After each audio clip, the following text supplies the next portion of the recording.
comité communal de ciblage avait pour ordre du jour l'évaluation de la distribution des denrées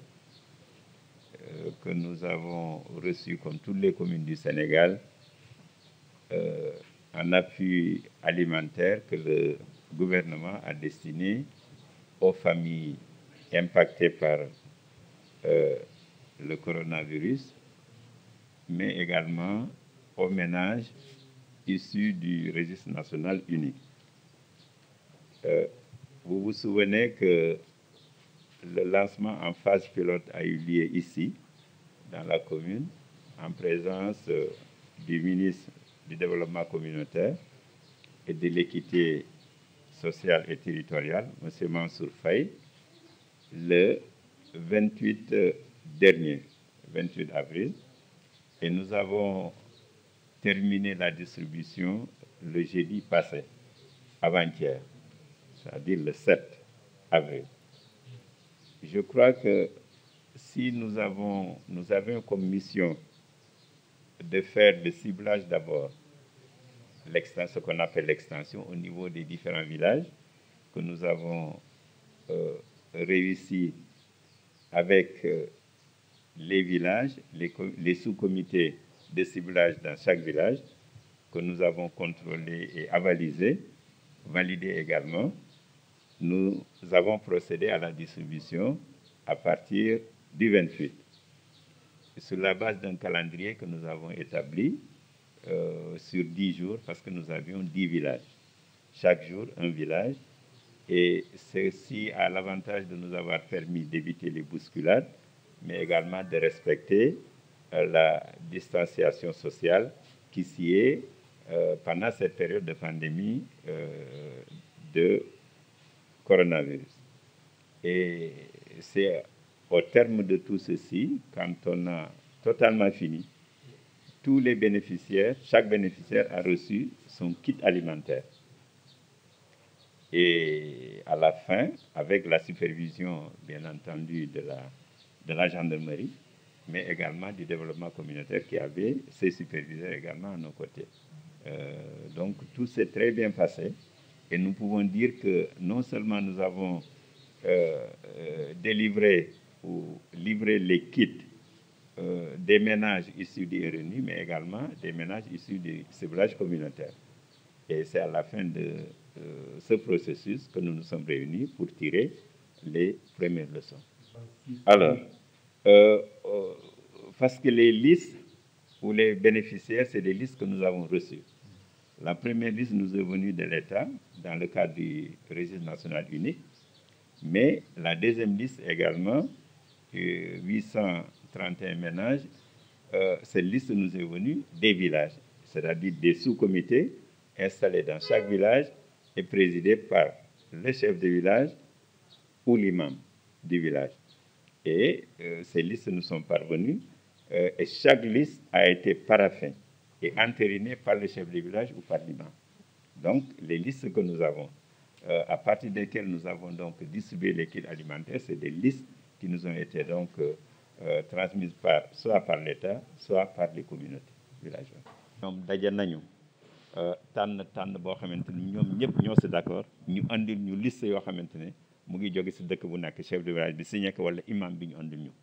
liste yooyu. Vraiment chef de village bu nekk def na liggéeyam ak imam yeeg notable yi mën nañu wax ne waaye yéen vraiment def nañu liggéey bu mucc ayib si temps bi ñu leen ko ñaane woon ndax bu fekkee dañ ne gannaaw suba la ñuy yóbbu liste yi yàlla def tey ñu andil ñu ko à temps ba ñu mën ko jébbale defe naa dañ siy gërëm waaye yéen aussi sant leen si bi ñu paree joxe nañu dëkk bu nekk ñu tëral programme boo xamante ne dëkk bu nekk si fukki fan yi fukki dëkk yi bés bu nekk benn dëkk ñëw ñu jox leen ba mu jeex te du am xëccoo du am dara loolu it def nañ ko ba mu jeex bi mu paree it yàlla def na joxe nañu ba des na li des nag mooy benn nit bu ñu xamul boo xamante ne dañ ko bindoon si RNU mais dëkk ba mu bind woon ñoom xamuñ ko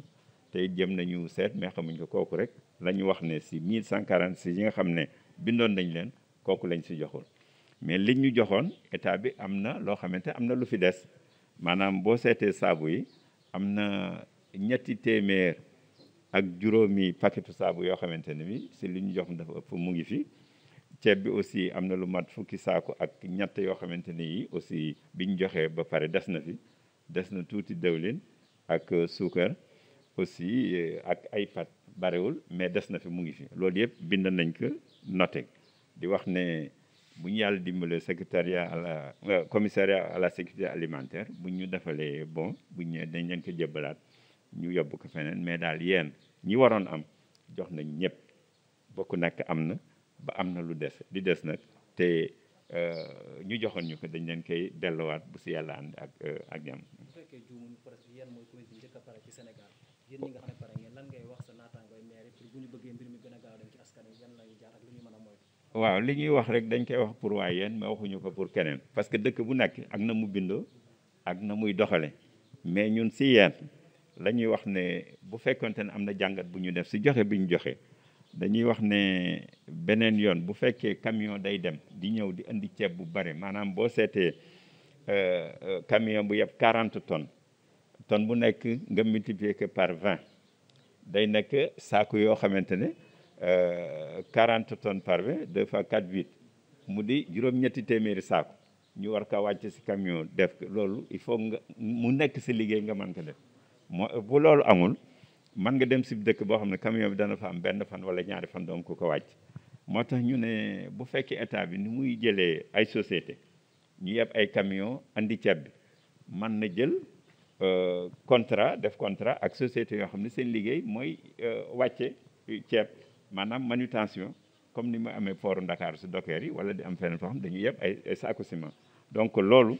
dana yombal liggéey bi te dana tax liggéey bi du tardé parce que bu fekkee camion fu mu waroon am benn fan dafa am ñaari fan wala ñetti fan kooku dana tax liggéey bi gën a yeex beneen bi aussi mooy gis nañ ne li ñu dimbali aussi ci liggéey bi jaar yoon mooy calendrier bi ñu def maanaam wax ne bés bu nekk si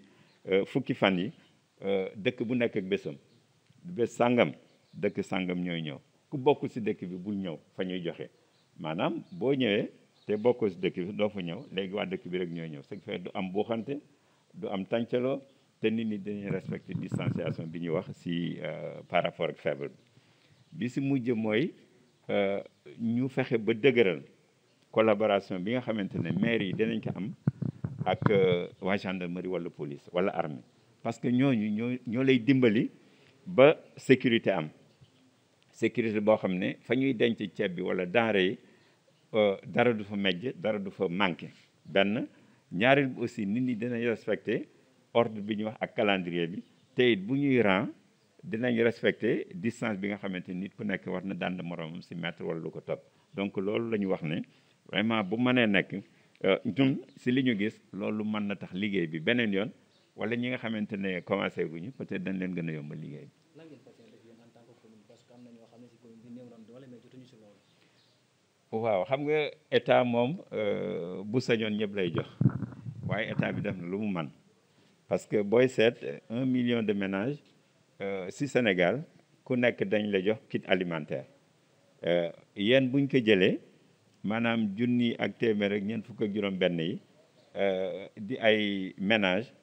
am na yéen juróomi junni ak juróomi téeméeri ménage donc mën nañu wax ne ñi ñu jox ak ñeneen ñi matalewul waaye kooku kenn mënu matale fépp mais yàlla dana def que semaine bii ñëw bu soobee yàlla commune bi jël na décision jënd ceeb ba ñi nga xamante ne dëkk boo dem am na peut-être kenn wala ñaar wala ay nit ñoo xam ne ay la yéen waroon nañu am mais si bind bi seen tur genn wala amuñu yu mel noonu dafay jaadu commune bi ñëw pour def ndàmpaay boo xamante ne bi corriger ñi nga xamante ne dañu waroon a am te ñëpp d'accord ne war nañu am mais dañu leen fàtte wala dañu leen tëboon comme ça ñoo ñu yegg la bu dese nag ñu jox dëkk yi ñi amoon bu ñu mënee amaat it xayrun mais li gën mooy ñi nga xamante ne amuñu woon te ay famille yoo xamante ne yu ndóol lañu mais ñu fexe mënuñoo jox ñëpp ba ñenn si ñoom ñu jox leen bu soobee yàlla semaine bii ñëw commune bi dana jënd ceeb bu bari bu soobee yàlla lu mat 20 tonnes yi ceeb wala fanweeri tonne ko defee ñu jéem a fii état bi yem ñu dox si tuuti ay jéego defe naa loolu mooy suñu waru gar te dinañ si taxaw bu soobee yàlla merci.